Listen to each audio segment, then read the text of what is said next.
Hai teman-teman, bertemu lagi. Baju saya masih sama ya, jadi ini menunjukkan bahwa ini adalah bagian kedua dari video sebelumnya. Penting banget ya ngomong kayak gini.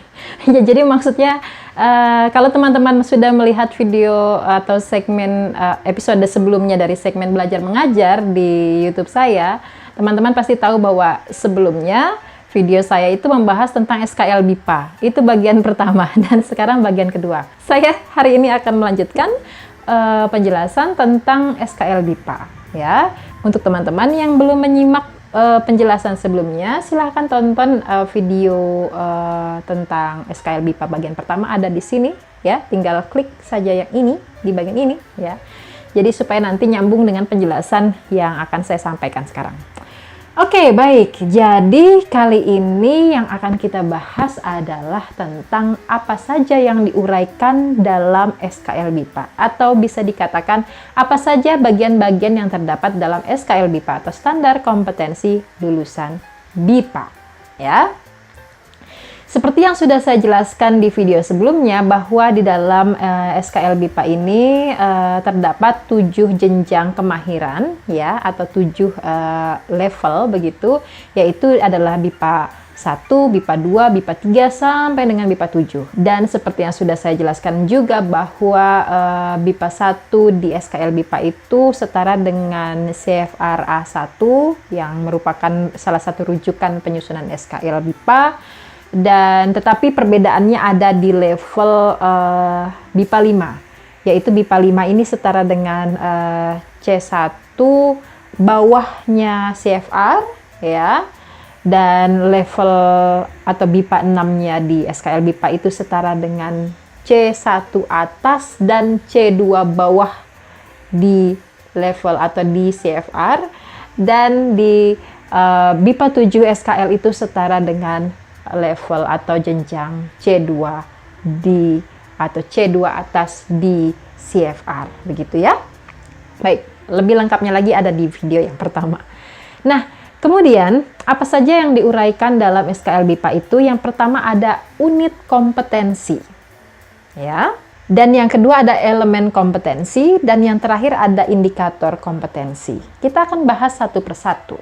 Dimulai dengan unit kompetensi. Di dalam unit kompetensi yang ada di SKL BIPA ini terdapat beberapa aspek. Yang pertama adalah aspek keterampilan, yaitu ada 4 keterampilan berbahasa di dalamnya. Yang pertama adalah mendengarkan, berbicara, kemudian apa? Ya, membaca. Saya hampir blank gitu ya.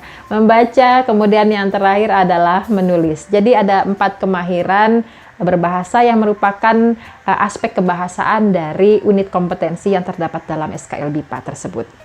Dan yang berikutnya adalah aspek kebahasaan. Aspek kebahasaan ini meliputi pengetahuan tata bahasa dan kosakata. Jadi selain siswa harus menguasai keterampilan yang tadi, yaitu mendengarkan, berbicara, membaca, dan menulis, pembelajar BIPA juga tentu saja harus memiliki kemampuan atau pengetahuan tentang tata bahasa, bahasa Indonesia, dan yang berikutnya adalah kosakata, tentu saja. Jadi elemen-elemen ini atau aspek-aspek inilah yang harus dikuasai oleh para pembelajar BIPA. Dan yang terakhir juga adalah yang tak kalah pentingnya juga adalah aspek budaya. Hanya saja aspek budaya ini tidak secara tidak dicantumkan begitu ya, tidak dicantumkan di dalam SKL BIPA. Mengapa? Karena supaya memberikan, kalau dilihat dari kalau teman-teman baca di SKL BIPA itu, maka ada informasi bahwa tidak dicantumkan karena untuk memberikan kebebasan kepada para pengajar untuk menentukan aspek budaya apa yang akan dimasukkan ke dalam setiap materi yang diajarkan. Misalnya ketika topik tentang perkenalan, maka aspek budaya yang ingin disampaikan atau ingin dimasukkan ke dalam materi itu adalah bagaimana cara orang Indonesia ketika sedang berkenalan, apa basa-basinya begitu, bagaimana sopan santun yang harus dilakukan ketika berkenalan begitu ya. Jadi memang sengaja tidak dicantumkan secara gamblang di dalam SKL BIPA, tetapi aspek itu tetap menjadi aspek yang harus diperhatikan oleh para pengajar BIPA begitu ya, atau para penyelenggara program BIPA. Dan yang berikutnya adalah elemen kompetensi. Jadi di dalam elemen kompetensi ini terdapat butir-butir atau poin-poin kemahiran yang harus dicapai atau harus dipelajari atau dikuasai oleh pembelajar BIPA ya. Butir-butir ini atau poin-poin ini sesuai dengan unit kompetensinya. Misalnya kalau unit kompetensinya tentang berbicara begitu ya, tentang keterampilan berbicara, maka di elemen kompetensinya ini nanti butir-butirnya ini adalah butir-butir tentang kemampuan atau kemahiran yang harus dicapai siswa atau dipelajari pembelajar tentang keterampilan berbicara atau dalam hal keterampilan berbicara, begitu ya. Jadi kita lihat saja langsung di sini, teman-teman bisa ikut membaca. Misalnya untuk unit kompetensi berbicara BIPA 1, elemen kompetensinya adalah mampu mengungkapkan kalimat sederhana yang berkaitan dengan informasi pribadi dan orang lain, yaitu nama, alamat, pekerjaan, negara asal, keluarga, dan lain-lain. Nah, artinya pada kegiatan pembelajaran tersebut, pengajar harus mampu merancang kegiatan pembelajaran maupun materi ajar untuk melatih pembelajar agar memiliki kompetensi sebagaimana yang dijelaskan pada butir elemen kompetensi ini. Begitu ya. Jadi bagaimana para pengajar menyusun kegiatan pembelajaran supaya siswa nanti bisa berlatih atau belajar tentang cara mengungkapkan kalimat sederhana yang berkaitan dengan informasi pribadi dan orang lain, begitu ya, meliputi nama, alamat, dan lain sebagainya. Dan berikutnya adalah tentang indikator lulusan. Indikator lulusan ini adalah indikasi tentang apakah siswa atau pembelajar sudah mencapai kompetensi yang ditargetkan, begitu. Seperti tadi ketika pembelajarannya itu tentang kompetensi berbicara, apakah pembelajar ini sudah benar-benar mencapai target kemahiran yang harus dikuasai? Apakah dia sudah mampu memperkenalkan diri, begitu ya? Seperti kita lihat lagi ya, kita lihat lagi di elemen kompetensi yang tadi. Misalnya dari elemen kompetensi berbicara tadi, di sini kita bisa lihat indikator kompetensinya adalah ketika pembelajar mampu menggunakan kosakata diri dan identitas pribadi atau orang lain dalam bentuk kalimat sederhana, ya. Jadi ini nyambung dengan elemen kompetensinya tadi. Juga jika pembelajar telah mampu menggunakan ungkapan atau kalimat perkenalan yang berisi informasi pribadi secara lisan, ya. Jadi kalau misalnya sesudah kegiatan pembelajaran dilakukan, tetapi siswa tersebut belum menunjukkan indikasi bahwa dia sudah mampu melakukan kemahiran yang diharapkan, begitu ya, atau belum mencapai kemahiran yang disebutkan dalam butir-butir elemen kompetensi tadi, maka ini bisa dikatakan bahwa tujuan pembelajarannya belum tercapai, begitu. Atau bisa dikatakan bahwa siswa ini harus atau pembelajar ini harus berlatih ulang supaya dia pada akhirnya memiliki atau mencapai kemahiran yang memang ditargetkan sebelumnya, begitu ya. Dan mungkin bisa jadi bukan persoalan siswanya saja, tetapi juga guru harus melakukan evaluasi tentang apa atau di bagian mana yang kurang, begitu, atau di bagian mana yang belum maksimal, misalnya ya. Apakah mungkin dari jenis latihannya, dari penubiannya yang kurang, begitu ya.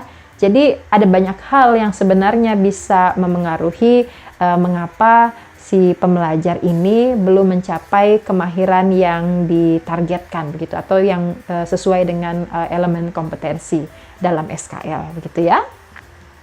Nah, jadi itu teman-teman, dari SKL ini kita bisa memiliki pedoman atau acuan tentang bagaimana nanti akhirnya kita menyusun kurikulum BIPA, kemudian menyusun bahan ajar BIPA, begitu ya, materi ajarnya, kemudian juga menyusun perangkat untuk evaluasinya. Dan ini juga membantu bagi teman-teman pengajar BIPA Mandiri yang mungkin sebelumnya waktu belum ada SKL BIPA ini, bagi pengajar mandiri itu susah sekali menentukan atau menyusun silabus ya, atau merancang bahan ajar karena tidak ada acuannya, begitu. Yang bisa dilakukan mungkin melihat-lihat buku atau buku pengajaran bahasa asing lainnya, misalnya bahasa Inggris yang memang sudah matang begitu ya. Tetapi sekarang dengan adanya SKL BIPA ini, pengajar BIPA dimanapun berada, sekalipun itu di luar negeri, ya, tetap bisa memiliki acuan yang sama dengan pengajar-pengajar BIPA yang ada di lembaga di Indonesia misalnya, atau di tempat-tempat lainnya. Bahkan pembelajar pun, kalau pembelajar tersebut mampu memahami SKL BIPA ini, ya, maka pembelajar tersebut bisa mengukur dirinya sendiri apakah dia sudah mencapai level tertentu atau jenjang tertentu dari SKL BIPA ini. Dan ini juga tentu membantu mereka untuk, atau pembelajar untuk nanti bisa mengikuti tes UKBI. Nah, ini juga penting ya.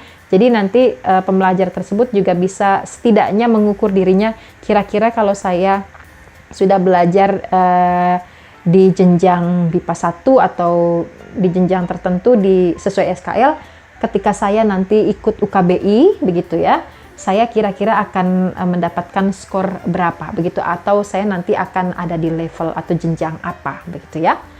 Nah, jadi seperti yang saya katakan di video sebelumnya, bahwa SKL BIPA ini sangat penting dan teman-teman bisa mempelajarinya, bisa mempelajari bagian-bagian dari SKL BIPA tersebut, bisa mulai merancang silabus atau kurikulum bahkan ya untuk para penyelenggara program BIPA. Untuk teman-teman BIPA, pengajar BIPA mandiri juga bisa merancang bahan ajar sendiri sesuai dengan acuan yang memang sudah standar dari pemerintah ini ya. Ya, begitu teman-teman untuk video SKL BIPA yang kedua ini. Singkat ya, tidak seperti yang pertama, tapi mudah-mudahan meskipun singkat, teman-teman bisa menyimpulkan poin-poin dari penjelasan yang sudah saya sampaikan. Dan saya harap nanti untuk selanjutnya saya ingin sekali membuat video tentang bagaimana sih kita merancang atau menyusun atau ya merancang kegiatan pembelajaran BIPA sesuai dengan SKL BIPA ini. Mudah-mudahan nanti ya, saya janji nggak ya? Pokoknya saya berencana seperti itu, tapi lihat aja nanti. Baik, terima kasih teman-teman yang sudah menyimak video ini dari awal sampai akhir. Tetap semangat terus bagi para pengajar BIPA, teman-teman yang sedang mengajarkan bahasa Indonesia di luar sana. Dan juga bagi teman-teman yang baru mulai belajar untuk menjadi pengajar BIPA, semangat karena bidang ini seru banget ya, bidang BIPA ini sangat menyenangkan. Ya, terima kasih teman-teman sekali lagi yang sudah menyaksikan video ini dari awal sampai akhir, dan sampai bertemu di video berikutnya di segmen Belajar Mengajar bersama saya, Elis Artiana. Sampai jumpa.